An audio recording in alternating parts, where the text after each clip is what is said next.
Ayan ako guys. Papalibutan ako ng mga flowers. Okay, thank you. Ayan guys, dito tayo sa Mayan. Asia's World City. Ayan. Hong Kong Asia's World City.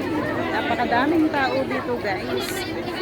Ayan, puro fresh flowers kasi ang pinupunta dito. Ayan, itong yung ano na yan, ito, yan, mga fresh flowers yan guys. Ayan, ayan o, napakadaming tao guys. Napakadaming tao.